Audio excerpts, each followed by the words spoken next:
Republicans weighing a variety of options ahead of the president's pronouncement on immigration tonight. Some of the possibilities include suing the president or blocking some of his nominations maybe in the Senate. But House Minority Leader Nancy Pelosi says Republicans should just back off. What I would say to them is, look to Ronald Reagan, your hero.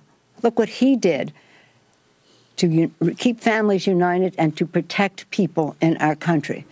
Well, let's talk about that, shall we? Tony Sayegh is a Fox News contributor. Bernard Whitman is a former Bill Clinton pollster and the CEO of Whitman Insight Strategies. Did Ronald Reagan do the same thing that the president's going to do tonight, Tony? Absolutely not, Gretchen. I mean, this shows you one of two things. Either, again, Nancy Pelosi leading the deception machine that we saw with Obamacare and now with immigration reform, or she just fundamentally does not understand governing. I doubt the latter is true because she has been in Congress for so long. Ronald Reagan basically fixed a law Congress passed. He made statutory fixes because at that time the amnesty passed in 1986 did not include spouses and children, and he thought if we're going to have this law and grant amnesty to some people, we should include their spouses and children. George H.W. Bush subsequently did the same thing. In this case, Barack Obama is totally bypassing Congress, and that is where the real problem is. He's right, isn't he, Bernard? No, he's completely wrong. How is he wrong? This is exactly what 11 presidents over 60 years have done almost 40 times, and that is bring some sanity to the immigration process when Congress can't, won't, or chooses not to act.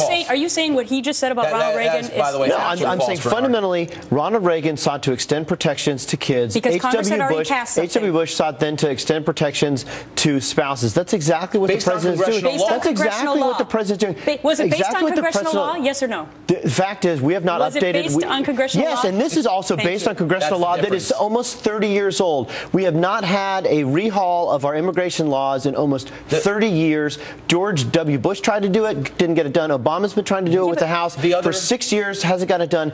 If the House had actually taken up, the House had taken up the Senate bill for 2 years and he didn't get it done. The Senate passed a bill that would have granted amnesty to twice as many people as Obama's going to do temporarily. Let me try to address this. First of all, going back to Reagan real quick. Reagan didn't do anything in an executive